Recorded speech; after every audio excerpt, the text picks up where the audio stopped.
2019मध्ये च्या सुरुवातीला मला असा शारीरिक त्रास सुरू झाला.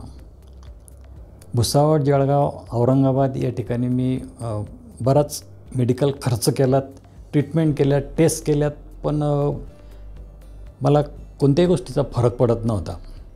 जळगावला डॉक्टर गौरव चौगुले सर कोणीतरी त्यांचं नाव सांगितलं आणि मी त्यांची भेट घेतली किंवा त्यांनी मला सविस्तर सांगितलं की तुम्हाला लिव्हरचा डिसीज आहेच, तर तुम्ही ज्युपिटर हॉस्पिटल पुण्याला या.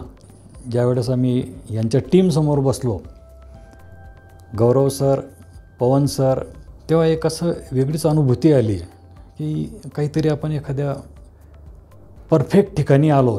लिव्हर सिरोसिस म्हणजे परमनंट झालेला लिव्हरला डॅमेज. लिव्हर कडक होणे हा आजाराचा एक लिव्हरचा भाग असतो आणि लिव्हर ओबडधोबड होणे त्याला लिव्हर सिरोसिस असं म्हणतात. पण एकदा का लिव्हर सिरोसिस झालं काही कारणास्तव तर हे इरिव्हर्सिबल असतं, म्हणजे हे परत कधी नॉर्मलला जात नाही. सांगावंसं असं वाटतं की मी जगण्याची आशा सोडलेली होती. जेव्हा त्यांनी माझी चेकिंग केली, बॉडी चेक केली, तेव्हा त्यांनी मला असं सांगितलं की तुमचं लिव्हर मिनिमम 85% डॅमेज आहे आणि तुम्हाला ऑपरेशनशिवाय पर्याय नाही. शेवटच्या स्टेजमध्ये जातो किंवा स्टेज सी मध्ये जातो, अशा वेळेस आपल्याला लिव्हर ट्रान्सप्लांट करणं जरुरी पडतं. जेव्हा आम्ही त्यांच्या बाकीच्या टेस्ट केल्या तेव्हा असं कळलं की डॅमेज 80-90% आसपास आहे. अशा वेळेस त्यांचे ब्रदर इन लॉ, मिसेसचे भाऊ, समोर स्वतःहून पुढे आले आणि त्यांनी लिव्हरचा तुकडा एक दान केला. त्याला लिव्हिंग डोनर ट्रान्सप्लांट असं म्हणतात. ट्रान्सप्लांट सुरळीतपणे पार पडलं, त्यांची रिकव्हरी चांगली झाली आणि ते घरी गेले आणि he is healthy and fit and fine.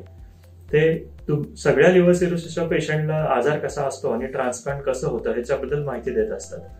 So cirrhosis हा आजार बरा होण्यासारखा आहे. वेळेत जर उपचार केले तर हा पूर्णपणे क्युअर होऊ शकतो आणि ट्रान्सप्लांटचा सक्सेस रेट सध्या 90 ते 95% इतका आहे. खूप कठीण काळ होता.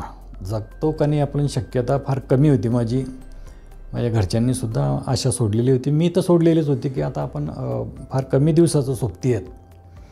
पण बघा, या डॉक्टर आणि यांची टीम, पण माझी व्यवस्था इतकी चांगली होती, इथला स्टाफ इतका चांगला आहे की 11व्या दिवशी मला इथून डिस्चार्ज मिळाला. ज्युपिटर याला मी हॉस्पिटलने नाव देत, मंदिर, इथं परमेश्वरांचं वास्तव्य आहे असं मला तरी वाटतं, इतरांना काही वाटो. ग्रेट लोक आहेत. एकदाची भेट झाल्यानंतर असं वाटतं हे लोक आपल्या फॅमिलीतले आहेत, परके नाहीत. एवढं जवळ बसवून आपल्याला अगदी मार्गदर्शन करतात, सविस्तर सांगतात, पूर्ण मनात ती भीती घालवतात आणि आपल्याला एक नवीन जगण्याची उमेद निर्माण होते. अगदी आपुलकीने तुमच्या घरातलाच मेंबर आहेत, आपल्या घरातले मेंबर आहेत असं समजून आपल्याला ट्रीट करतात. त्यांचा परिणाम असा होतो की असं वाटतं की या ज्युपिटर हॉस्पिटलमध्ये वारंवार यावं, कमीत कमी या लोकांना भेटायला तरी यावं. आज 2 वर्षानंतर मी पुण्यात आलो, मला काहीच त्रास नाही, पण नकळत माझे पाय या ज्युपिटर हॉस्पिटलकडे वळले.